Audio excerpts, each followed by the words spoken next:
بسم اللہ الرحمن الرحیم۔ محترم ناظرین، السلام علیکم۔ ام جمیل ابو لہب کی بیوی، اس کا اصل نام عروہ بنت حرب ہے، جبکہ کنیت ام جمیل تھی۔ یہ ابو سفیان کی بہن تھی اور بھینگی تھی، جس کی وجہ سے لقب عورہ یعنی کانی ہے۔ اپنے شوہر ابو لہب کی طرح اس شقیہ کو بھی حضور صلی اللہ علیہ وآلہ وسلم سے سخت ترین عداوت تھی۔ آپ صلی اللہ علیہ وآلہ وسلم کے خاندان کو دکھ اور اذیت پہنچانے میں سب سے آگے ہوتی تھی۔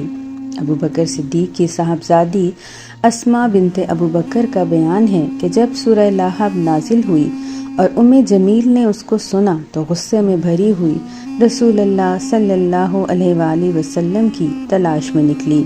اس کے ہاتھ میں پتھر تھے اور وہ حضور صلی اللہ علیہ وآلہ وسلم کے بارے میں اپنے ہی کچھ اشعار پڑھتی جا رہی تھی۔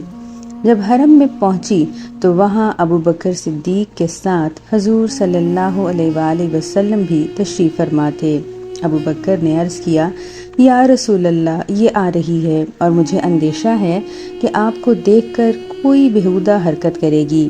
آپ نے فرمایا، مجھے دیکھ نہ سکے گی۔ چنانچہ ایسے ہی ہوا، آپ کے موجود ہونے کے باوجود آپ کو نہ دیکھ سکی، اور اس نے ابو بکر صدیق رضی اللہ عنہ سے کہا، میں نے سنا ہے کہ تمہارے صاحب نے میری ہجو کی ہے۔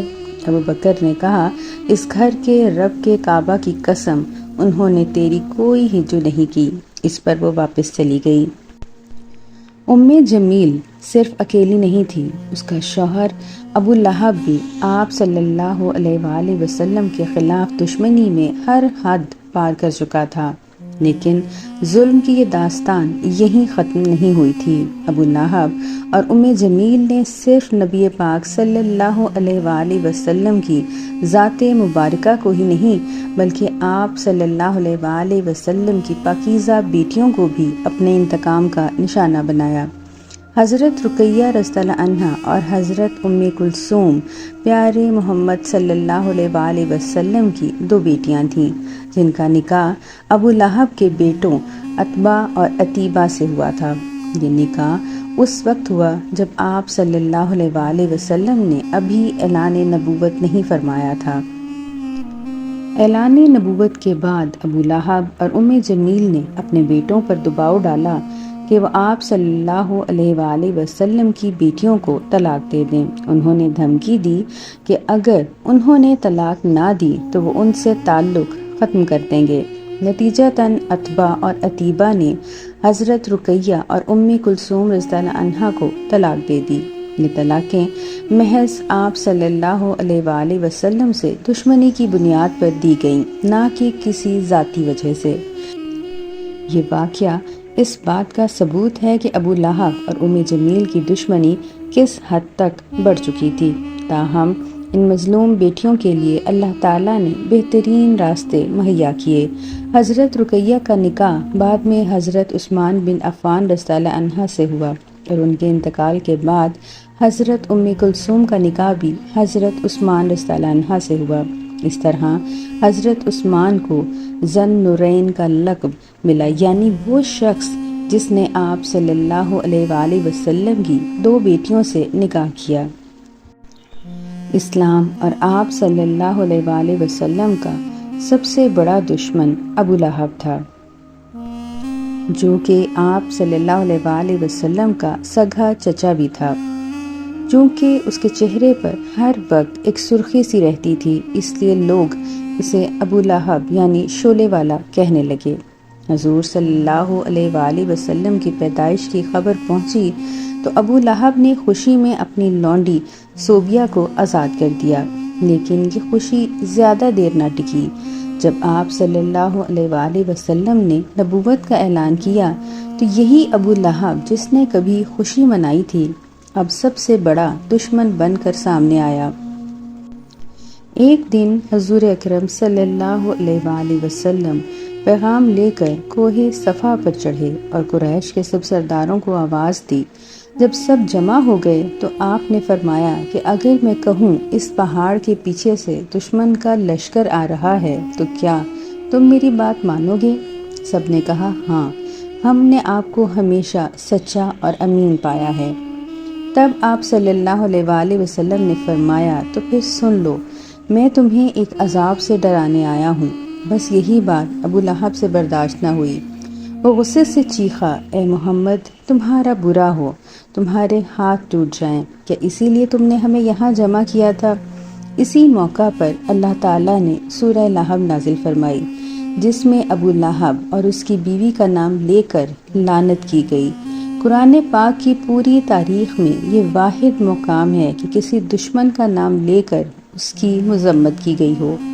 اللہ تعالیٰ نے سورہ لہب کی پہلی آیت میں فرمایا، ہلاک ہو جائیں ابو لہب کے ہاتھ، اور وہ خود بھی ہلاک ہو گیا۔ اس سورہ میں جمیل کو حمالۃ الخطب کہا گیا، یعنی لکڑیاں ڈھونڈنے والی۔ علماء کرام کے مطابق اس کا مطلب یہ تھا کہ وہ دنیا میں آپ صلی اللہ علیہ وآلہ وسلم کے لیے کانٹے بچھاتی تھی، اور آخرت میں دوزخ کی آگ بھڑکانے کے لیے ایندھن جمع کرے گی۔ تاریخ میں یہ بات درج ہے کہ جمیل اس طرح دنیا میں مری کہ اس کے گلے میں اس ایندھن کے گٹھے کی رسی جو وہ اٹھا کر لا رہی تھی پھنس گئی، اور سانس رک کر دم نکل گیا۔ ابو لہب کا انجام بھی بدترین تھا۔ جنگ بدر کے کچھ دن بعد جب قریش کے بڑے سردار قتل ہوئے تو ابو لہب پر ایک عجیب بیماری حملہ آور ہوئی، جسے اب عطسہ کہتے ہیں۔ یہ ایک قسم کا طاعون یا پھوڑوں کا مرض بھی کہلاتا ہے۔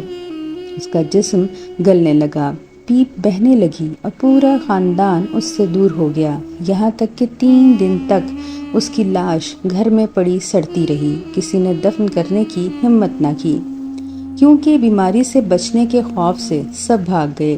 آخرکار قریش کے کچھ غلاموں کو پیسے دے کر کہا گیا کہ لکڑیوں سے اس کی لاش کو گھسیٹ کر مکہ سے باہر لے جائیں اور وہاں ایک گڑھے میں پھینک کر اوپر پتھر ڈال دیں۔ یہ تھا اس شخص کا انجام جس نے آپ صلی اللہ علیہ وآلہ وسلم کے خلاف اپنی ساری زندگی لگا دی، اور جمیل بھی ایڑیاں رگڑ رگڑ کر مری۔ اللہ تعالیٰ نے ارشاد فرمایا، اس کے گلے میں مونچھ کی رسی ڈال کر اسے جہنم میں پھینکا گیا۔ وہ اپنے قیمتی ہار پر فخر کیا کرتی تھی اور ڈینگے مارتی تھی کہ میں یہ قیمتی ہار بیچ کر محمد صلی اللہ علیہ وآلہ وسلم کی مخالفت میں لگا دوں گی۔ اللہ تعالیٰ نے اسی گردن میں وہ توق ڈالا جس سے شیطان بھی پناہ مانگتا ہوگا۔ بلکہ جمیل کا ایک ناپاک بیٹا طیبہ، جس کے اندر ماں باپ کی طرح ہی گستاخی کا زہر بھرا تھا، وہ بھی بالآخر کتے کی موت مرا۔ راوی حبار بن اسود اس ہولناک انجام کا آنکھوں دیکھا حال کچھ یوں بیان کرتے ہیں کہ ابو لہب اور اس کا بیٹا عتیبہ ملک شام کے سفر پر روانہ ہونے والے تھے۔ نبی اس قافلے میں تھا، مگر سفر پر نکلنے سے پہلے ہی عتیبہ نے کفر و غرور کی زبان میں کہا، خدا کی قسم میں محمد کے پاس جاؤں گا اور اس کے رب پر ایمان رکھنے کی پاداش میں اسے تکلیف دے کر رہوں گا۔ اور وہ واقعی آپ صلی اللہ علیہ وآلہ وسلم کے پاس گیا۔ بدبخت نے گستاخی کی انتہا کرتے ہوئے کہا، اے محمد، میں اس بات کو نہیں مانتا جس کے بارے میں تم کہتے ہو کہ وہ قریب آیا، یہاں تک کہ 2 کمانوں کا فاصلے پر رہ گیا۔ لیکن یہ صرف زبان سے نہیں رکا، نبی پاک صلی اللہ علیہ وآلہ وسلم کے چہرہ انور کی طرف تھوکا، استغفر اللہ، مگر سبحان اللہ، وہ ناپاک تھوک چہرے پر نہ گر سکا بلکہ دور جا گرا۔ آپ صلی اللہ علیہ وآلہ وسلم نے تکلیف محسوس کی لیکن ہاتھ نہیں اٹھایا۔ زبان سے بددعا نکلی، اے اللہ، اپنے کتوں میں سے کسی کتے کو اس پر مسلط فرما۔ عتیبہ جو اپنے آپ کو کوئی کارنامہ سے انجام دے کر آیا سمجھ رہا تھا، خوشی خوشی باپ کے پاس پہنچا۔ ابو لہب نے پوچھا، بیٹے تو نے کیا کہا محمد سے؟ اس نے تفصیل سنائی اور بددعا کا ذکر کیا۔ یہ سن کر ابو لہب کا چہرہ سفید ہو گیا، ہونٹ کانپنے لگے اور لرزتی آواز میں بولا، اے بیٹے، خدا کی قسم میں محمد کی بددعا سے تجھے محفوظ نہیں سمجھتا۔ پھر قافلہ شام کی طرف روانہ ہوا۔ راستے میں ابرہہ کے مقام پر ایک گرجا گھر میں قیام کیا۔ وہاں کے پادری نے خبردار کیا، اے عرب کے قافلے والو، یہ علاقہ خطرناک ہے، یہاں درندے یوں دندناتے پھرتے ہیں جیسے تمہارے ہاں بکریاں۔ یہ سن کر ابو لہب کی حالت غیر ہو گئی۔ وہ کہنے لگا، تم جانتے ہو میں بوڑھا ہوں، میرا مقام و مرتبہ بھی تمہیں معلوم ہے، محمد نے میرے بیٹے پر بد دعا کی ہے، مجھے سخت اندیشہ ہے۔ ایسا کرو کہ سارا سامان گرجا گھر کے صحن میں جمع کرو، اس کے اوپر میرے بیٹے کا بستر لگاؤ، تم سب سامان کے گرد سو جاؤ۔ راوی کہتے ہیں ہم نے ویسا ہی کیا۔ رات آئی اور پھر وہ لمحہ بھی آن پہنچا۔ جنگل کی تاریکی چیر کر ایک شیر آیا۔ وہ آہستہ آہستہ سب کے چہروں کو سونگھتا رہا مگر کسی کو کچھ نہ کہا۔ پھر وہ سامان کے ڈھیر پر چڑھا، قتیبہ کے چہرے کو سونگھا اور پل بھر میں اسے چیڑ پھاڑ کر رکھ دیا۔ ابو لہب سر پکڑ کر بیٹھ گیا اور وہی کہتا رہا، میں جانتا تھا میرے بیٹے کو محمد کی بد دعا کبھی نہیں بخشے گی۔ محترم ناظرین، یہ تھی آج کی ویڈیو۔ امید کرتی ہوں آپ کو یہ ویڈیو پسند آئی ہوگی۔ ملتے ہیں اگلی ویڈیو میں، تب تک کے لیے اللہ حافظ۔